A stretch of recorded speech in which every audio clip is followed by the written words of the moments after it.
Beneath the Backcountry by P.J. Taylor. Chapter 7. James Wolfe had been pulling on his snow-crusted boots for the second time that morning when the radio crackled. Isabel was already hunched over the desk, pencil in hand, dutifully logging every call into the incident binder. Her dark auburn hair hung in a loose braid over one shoulder, and she looked tired, though James wasn't sure if it was the early hour or the endless drone of static-filled reports wearing her down. "This is dispatch for Echo Station," the voice said, tinny but firm. "Be advised, HQ confirms transfer in progress. Ranger Merrick Lawson, formerly of Clear Creek, en route to your station, effective immediately. Over." James froze halfway through, tugging his laces tight. His eyes flicked up to Thomas, who was leaning in the doorway, steaming mug of coffee in hand. Thomas's brow furrowed. Transfers weren't common mid-season. Not impossible, but rare, especially when Echo Station already had a full team. "Repeat, dispatch," Isabel said, scribbling. "Transfer incoming to Echo Station. Name, Lawson Merrick, ETA, unknown?" "Affirmative. Should arrive within the hour. He's already en route." James finished tying his boots, though his fingers suddenly felt clumsy. Transfers weren't random. They came down from somewhere above them. Layers of supervisors and coordinators and administrators who never set foot in the snow yet had the power to reshuffle stations like pieces on a chessboard. And an hour's notice? Dewey, that was almost insulting. Thomas set his mug on the windowsill and muttered, "Well, ain't that a kick in the teeth?" Isabel shot him a sharp look. "Keep your opinions off the record, Thomas." He smirked, but his eyes were uneasy. "Yeah, sure, of course." They didn't have long to chew on the news. Barely 20 minutes later, Isabel caught another call. This one from a patrol in the South Quadrant.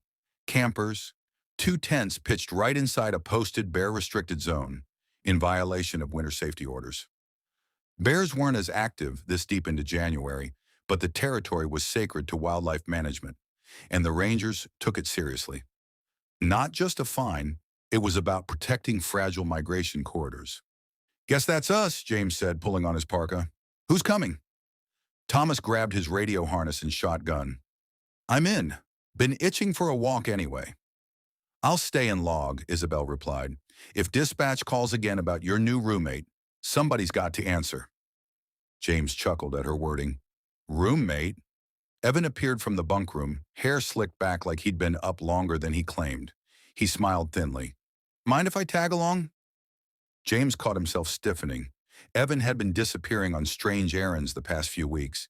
It was easy to excuse equipment checks, snow gauge readings, boundary markers, necessary tasks. Yet James couldn't shake the way Evan often returned damp, pale, his excuses vague. "Sure," James said, forcing neutrality. "Grab your pack." The three of them checked avalanche beacons, radios, and sidearms. Routine, methodical. The comfort of Ranger life was its ritual, gear checks, and double verification, procedure to keep chaos at bay. They stepped out into a brittle morning. The sky was a hard blue, clouds thin as gauze above the peaks. Snow squeaked under their boots as they crunched downhill toward the forest boundary. The hike was steady but tense. Thomas broke the silence with easy chatter about his grandfather's days on this mountain, how the backcountry wasn't nearly as regulated then, how cabins dotted the ridgelines where now only ruins remained. James half listened, gaze flicking to Evan at intervals. Evan walked lightly, almost too lightly for the weight he carried. His strides were measured, precise, and James had once assumed it was military training, but now it struck him as rehearsed, like every step was an act. By the time they reached the bear-restricted zone, smoke was curling lazily above the tree line. Sure enough, 2 nylon tents squatted in the snow, half buried. A man and a woman crouched near a campfire, startled when the rangers emerged. "Morning," James called, voice firm but not unfriendly. "Ranger service, you're aware you're camped inside a restricted habitat?" The man looked about 30, beard flecked with frost, his shoulders squared defensively. "We didn't see any signs." Thomas jabbed a thumb over his shoulder. "There's a marker post at the ridge you came over. Big orange reflective. Hard to miss." The woman looked guilty, tugging her jacket tighter. "We were just trying to find a quiet place away from the snowmobiles." We didn't mean anything. James pulled out his notepad. Intent doesn't change the rule. This corridor is protected for winter denning. Fire alone could lure wildlife, and if a sow with cubs came across this site, it wouldn't end well for you or the bears. The man bristled. So what, we get a ticket? That's part of it, James said evenly. But more importantly, you need to pack up and relocate outside the boundary. We can escort you to a legal site. No exceptions. Thomas added, better to move than get a black mark on your record. Courts don't take wildlife violations lightly anymore. The pair grudgingly began dismantling their site, grumbling. James supervised, jotting their names for the report. Evan stood off to the side, arms crossed, face unreadable. His eyes flicked toward the tree line more than once, as though scanning for something beyond the campers. James noticed, filing the detail away like so many others. By the time the campers were packed and ready to follow, the sun had shifted westward. James led the line back toward the trailhead, noting Evan's silence. They hadn't been back long when the crunch of tires broke the quiet. A white service SUV pulled up the icy access road, stopping outside the cabin. Dusting snow off his coat, a tall figure stepped out. His posture was perfect, almost theatrical. "Afternoon, folks," he called, voice smooth. "Hope the drive didn't spook you. I nearly slid into a ditch back on County Road, but..." She held. Thomas met James's eyes. James felt the same unease. The man was smiling too wide, his teeth too bright against ruddy cheeks. "Merrick Lawson," the newcomer said, offering his hand. "Clear Creek Station, now assigned to you. Heard good things about Echo."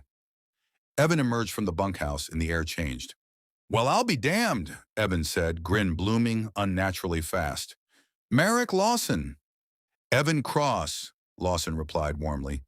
"Didn't think I'd find you out here in the sticks." The handshake that followed was more than friendly. It was familiar, the kind of clasp old comrades share after years apart. James felt a cold weight settle in his gut.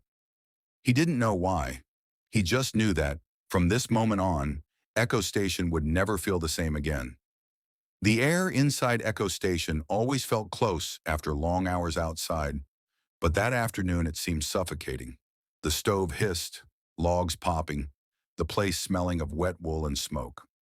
Merrick Lawson set his duffel neatly in a corner, brushing snow from his sleeves as if dirt never dared cling to him. His presence seemed to push at the cabin walls, pressing the rest of them into silence. Thomas was the first to break it. "Clear Creek, huh? Haven't been out that way in years. What brings you down to our little corner of the woods?" Merrick's smile didn't falter.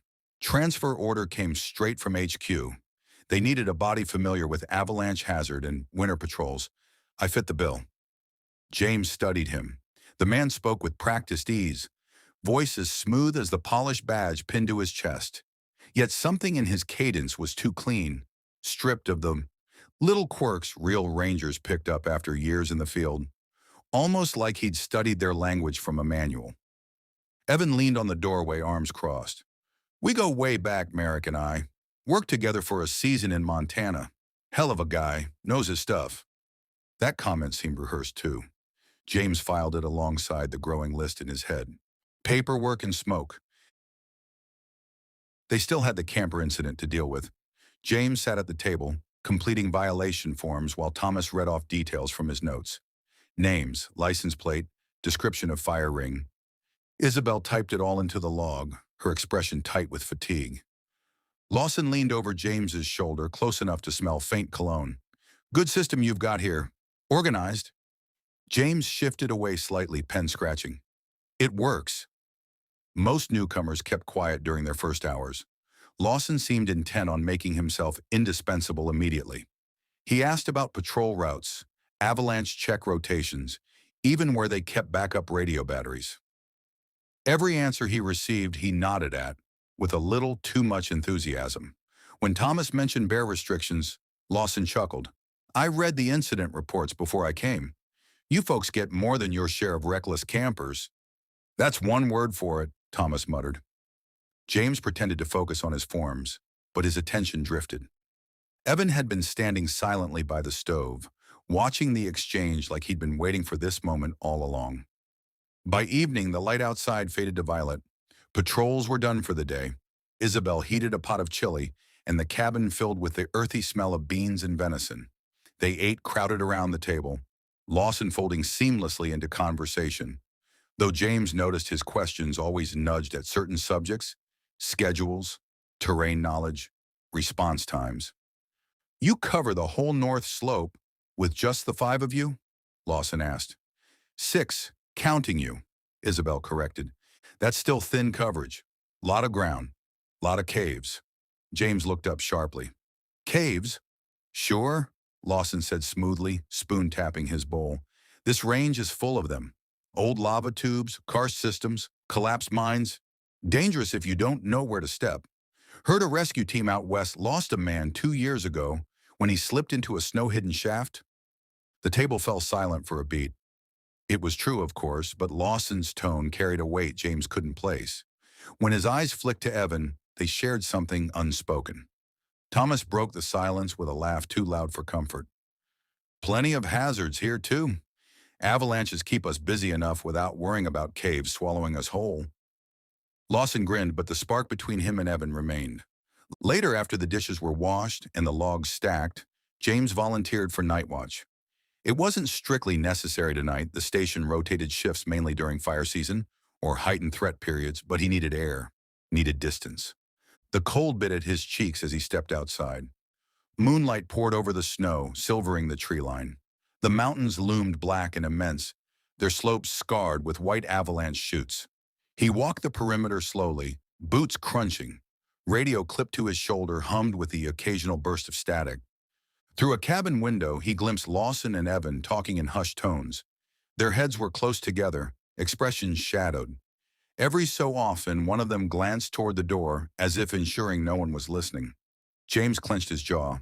He reminded himself of Thomas's voice in his head. "Get a grip, James. You're stressed. Not everything is a conspiracy." But then Lawson reached into his duffel and handed something small to Evan, too quick for James to identify.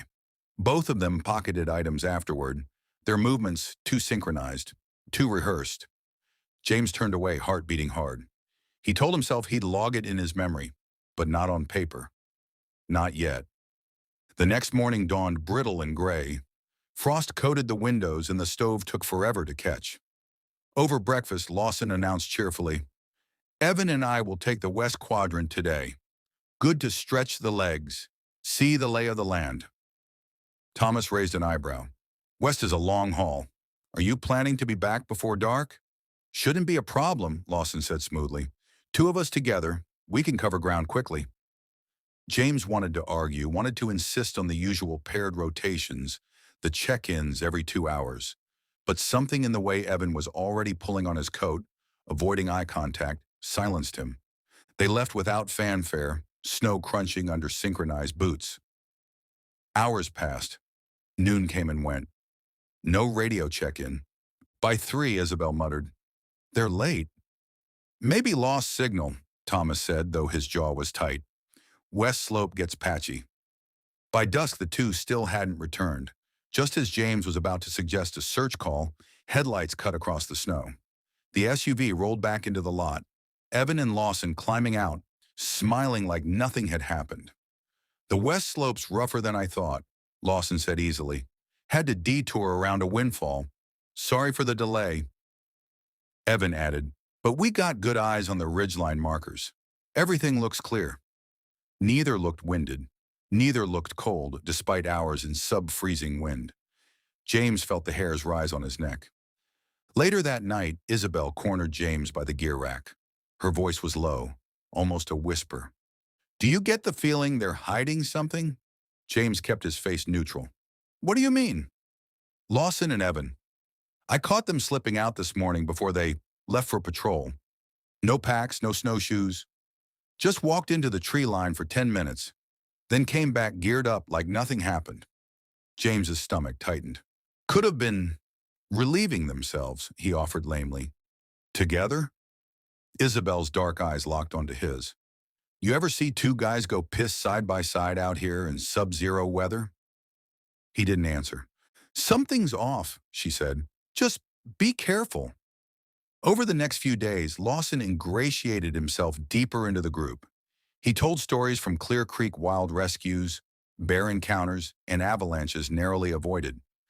They were detailed, vivid, almost too vivid. James began to notice inconsistencies, a name that changed between tellings, a location that didn't exist on any map Thomas knew. When Thomas questioned one tale, Lawson deflected smoothly. Maybe I've got my dates mixed. Long winters blur together.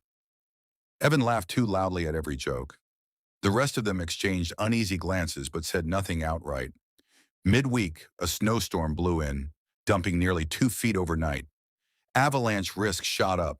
The team split into pairs to probe hazard zones. James and Thomas took the north chutes. Wind howled through the gullies as they set charges, thumping booms rolling down the slope to release unstable slabs. At one ridge, Thomas crouched to adjust a sensor. "You been watching Evan and Lawson?" James's chest tightened. "Yeah." "I don't like it," Thomas said bluntly. "They vanished too long, come back looking fresher than when they left, and the way they stick together—" James hesitated, snowflakes stinging his cheeks. Then quietly, "I've had thoughts, but I figured I was the only one." Thomas straightened, eyes grim beneath his hood. "You're not. Keep your guard up. Whatever they're doing, it ain't ranger business." The wind screamed around them, carrying their words into the void. When they trudged back to the station hours later, exhausted and frostbitten, they found Evan and Lawson already inside, warm, dry, sipping coffee. Their boots were spotless, as though they'd never set foot in the drifts. James said nothing. Neither did Thomas, but their silence held more weight than any accusation. The mountains loomed darker than ever beyond the windows that night, and inside Echo Station, the walls felt like they were closing in, as if the forest itself was warning them. You are no longer alone here. This is the end of Chapter 7. Like and subscribe for more chapters. Thank you for listening.